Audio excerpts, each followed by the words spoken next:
How to save a document from WhatsApp. First thing you're gonna have to do is go ahead and open up your WhatsApp application. And then from here, you just have to gonna go to the message where you have gotten the document. So let me just open up any message here. And once you got that, you just have to tap on the document. So as you can see here, I've gotten this document right here called dummy PDF. So in order to download this, you just tap on it, and then you can use any of these apps in your phone to open it up, and it will automatically be downloaded. So you could just long press on it, and as you can see, you don't have any download option.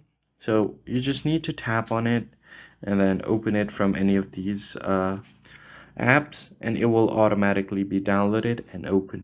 So here I've used WPS Office to download this PDF, and as you can see here, once I open it from any other app, it will automatically be downloaded on my phone. And that's pretty much it. I hope this tutorial was helpful to you guys. I'll see you on the next one.